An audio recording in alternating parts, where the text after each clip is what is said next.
தினத்தன்று பிரித்தானியாவின் லண்டனில் இந்திய இளைஞன் ஒருவர் கொலை செய்யப்பட்ட சம்பவம் பெரும் பரபரப்பை ஏற்படுத்தியுள்ளது.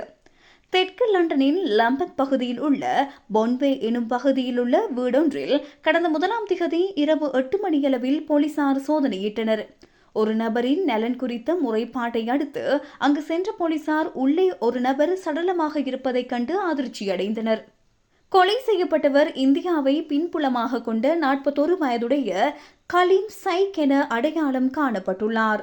இந்தியாவில் வசிக்கும் இவரது குடும்பத்தாருக்கு தகவல் வழங்கப்பட்டுள்ளதோடு விசேட போலீஸ் அதிகாரிகள் அவர்களுக்கு தேவையான ஆதரவை வழங்கி வருகின்றனர். இந்த கொலை சம்பவம் தொடர்பாக அதே வீதியில் வசிக்கும் 48 வயதுடைய டேனியல் லெவி என்பவர் கைது செய்யப்பட்டுள்ளார்.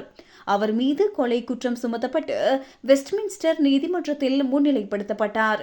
தற்போது அவர் விளக்கமறியலில் வைக்கப்பட்டுள்ளார். சந்தேக நபர் நாளைய தினம் ஓல்ட் பெய்லி நீதிமன்றத்தில் ஆஜர்படுத்தப்பட உள்ளார். இந்த சம்பவம் குறித்து கருத்து தெரிவித்த புலனாய்வு அதிகாரி, இந்த துயரமான நேரத்தில் எமது எண்ணங்கள் கலிமின் குடும்பத்தாரோடையே உள்ளன. இந்த சம்பவம் குறித்து கருத்து தெரிவித்த புலனாய்வு அதிகாரி பில் கிளார்க் கூறுகையில், இந்த துயரமான நேரத்தில் எமது எண்ணங்கள் கலிமின் குடும்பத்தாருடனேயே உள்ளன. இச்சம்பவம் தொடர்பாக தற்போது மேலதிக சந்தேக நபர்கள் எவரையும் நாங்கள் தேடவில்லை. இது அந்த பகுதியில் வசிக்கும் மக்களுக்கு கவலையை ஏற்படுத்தியிருக்கலாம். எனவே அப்பகுதியில் போலீஸ் பாதுகாப்பு அதிகரிக்கப்பட்டுள்ளது என அவர் தெரிவித்துள்ளார்.